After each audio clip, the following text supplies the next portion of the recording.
ప్రతి ఉదయం యేసుతో ఆశీర్వాదముల సమయం.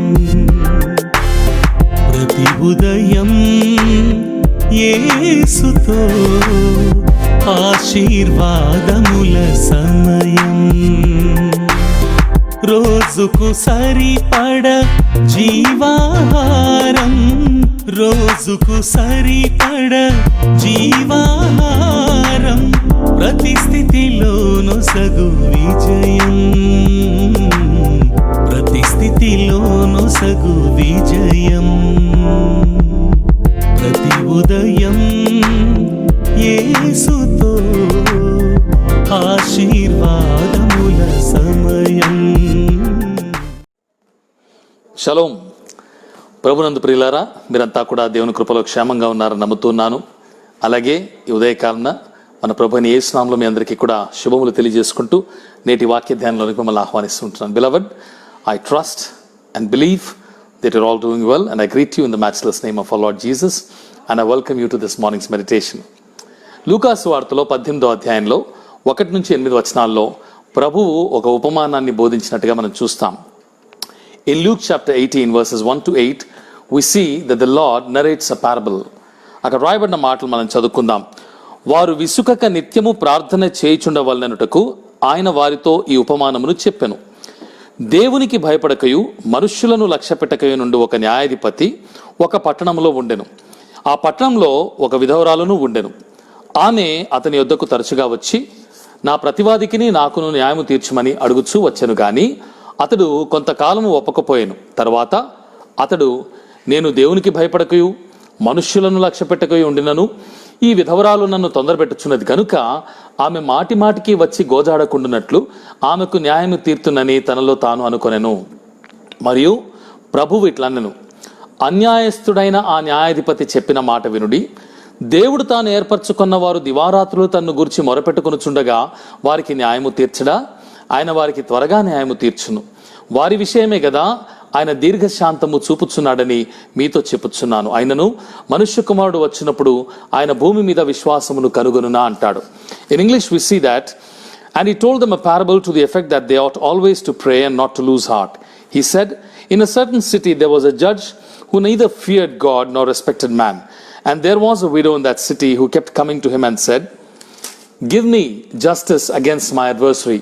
For a while he refused, but afterward he said to himself, though I neither fear God nor respect man, yet because this widow keeps bothering me, I will give her justice, so that she will not beat me down by her continual coming. And the Lord said, hear what the unrighteous judge says, and will not God give justice to his elect who cry to him over them? I tell you, he will give justice to them speedily. Nevertheless, when the Son of Man comes, will he find faith on earth? ప్రియమైన వారలారా, అన్యాయస్తుడైనటువంటి న్యాయాధిపతిని గురించినటువంటి ఉపమానము ఇక్కడ చాలాసార్లు మనం వినే ఉంటాం. అయితే ఉదయకాలంలో ప్రభు మరలా మనకు జ్ఞాపకం చేయడానికి ఇష్టపడుతుంటున్నాడు.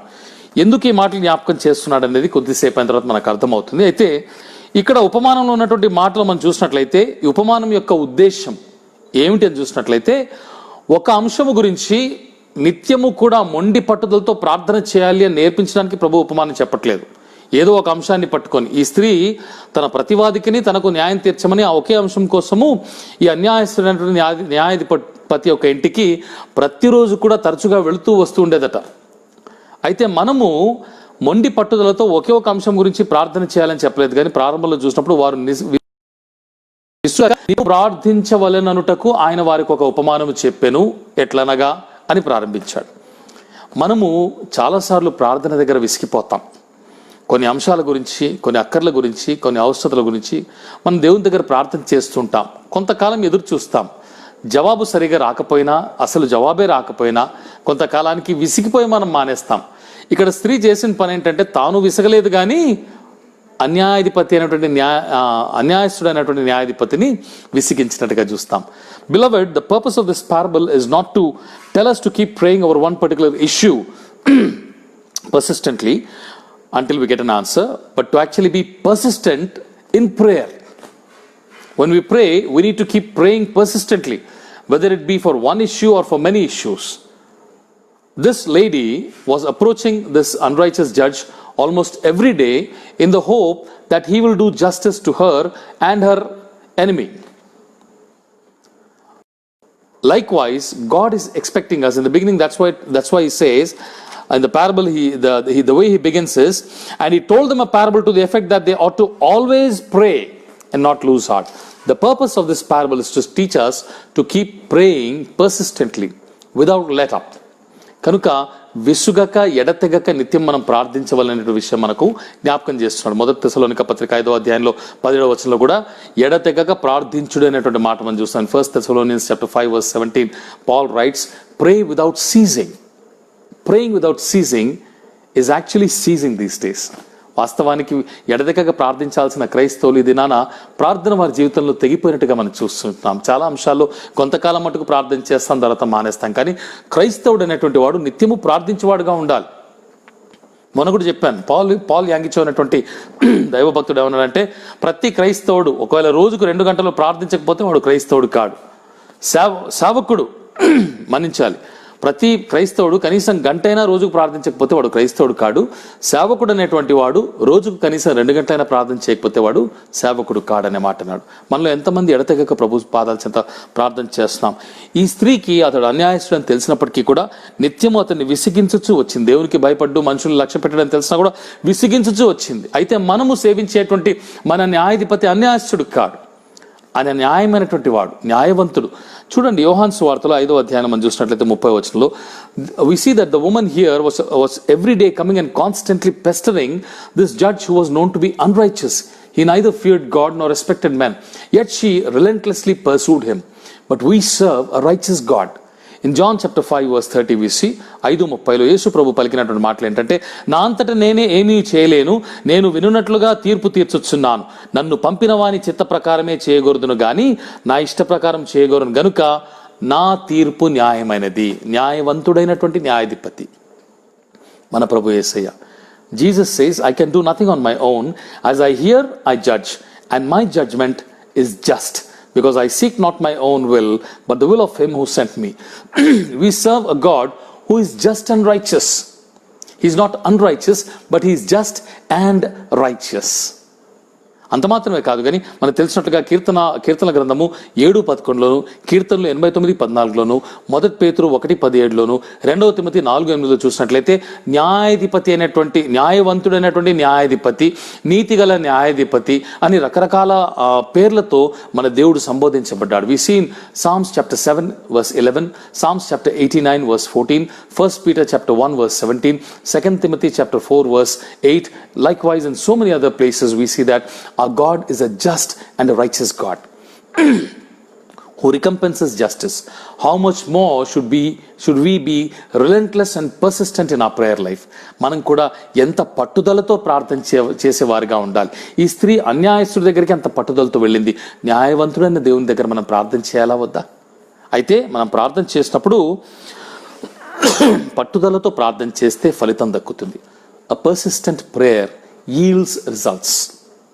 అయితే దేనికోసం ప్రార్థన చేయాలంటే పనికి మాలిన మన ఆశలు, కోరికలు, అక్కర్లు, అవసరతలు, మన యొక్క హంగులు, ఆర్భాటాలు, పులిని చూసి నక్కవాత పెట్టుకున్నట్టు గొంతమ్మ కోరికలు, వాటి కోసం కాదు మనం చేయాల్సింది పట్టుదలతో ప్రార్థన. దేనికోసం చేయాలి, ఎలా చేయాలని చూసినప్పుడు 1 యోహాను పత్రికలో 4వ అధ్యాయంలో 14-15 వచనాల్లో చివరిగా మనం ఈ మాటలు చూసుకొని ముగించుకుందాం.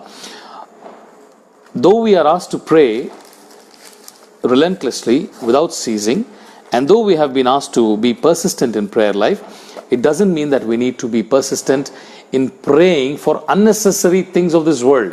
Many times we ask for our desires, for our worldly pleasures, for our dreams, for the fulfillment of our aims and ambitions. But no, God doesn't like such things. God has a different purpose in our prayer life also.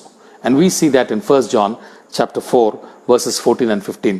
1 యోహాను పత్రిక 4వ అధ్యాయంలో 14-15 వచనాల్లో రాయబడిన మాటలు ఏంటని చూసినట్లయితే అక్కడ స్పష్టంగా మనకు ప్రభు తెలుపుతున్నటువంటి మాట ఏంటంటే, ఆయనను బట్టి మనకు కలిగిన ధైర్యం ఏదనగా ఆయన చిత్తానుసారంగా మనం ఏది అడిగినను ఆయన మన మనవి ఆలకించుననున్నదియే.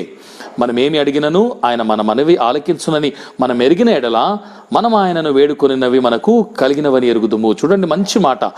ఆయనను బట్టి మనకు కలిగిన, దేవుని బట్టి మనకు కలిగినటువంటి ధైర్యము, న్యాయవంతుడైనటువంటి న్యాయాధిపతి, నీతిమంతుడైనటువంటి న్యాయాధిపతి అయిన దేవుని బట్టి మనకు కలిగినటువంటి ధైర్యం ఏంటంటే, దేవుని చిత్తానుసారంగా మనం ఏది అడిగినా కానీ, మన చిత్తానుసారంగా కాదు, దేవుని చిత్తానుసారంగా మనం ఏది అడిగినను ఆయన మన మనవి ఆలకించుననున్నదే అన్న మాట చూస్తాం.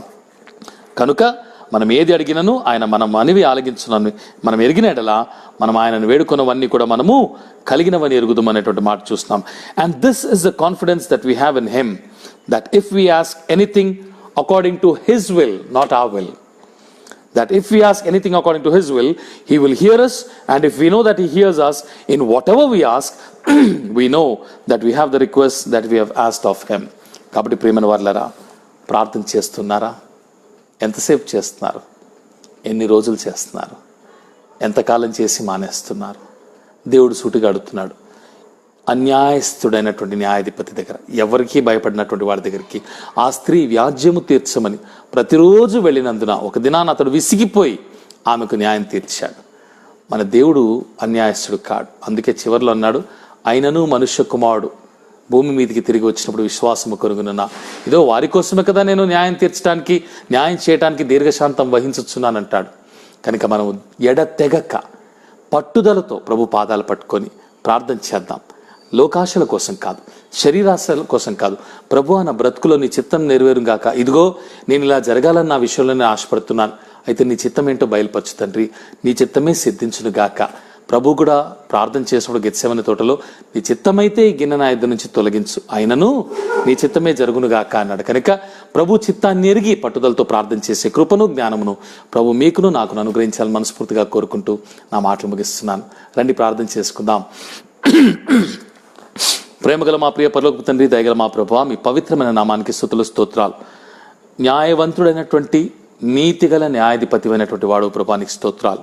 అయ్యా, పట్టుదలతో మేము ప్రార్థన చేయగా ప్రార్థనకు ప్రతి ఒక్క పరిస్థితిలో కూడా జవాబునివ్వడానికి సిద్ధంగా ఉన్నావని అనేక మార్లు మాకు తెలియపరిచావు. ఉదయకాలం మరొక మారు అన్యాయస్తుడైనటువంటి న్యాయాధిపతి మాకు బయలుపరిచావు. ఆ స్త్రీ ఎంత పట్టుదలతో నాయన తన్ని వెంటాడిందో, తరచుగా వెళ్ళిందో, అందును బట్టి తను న్యాయం పొందింది.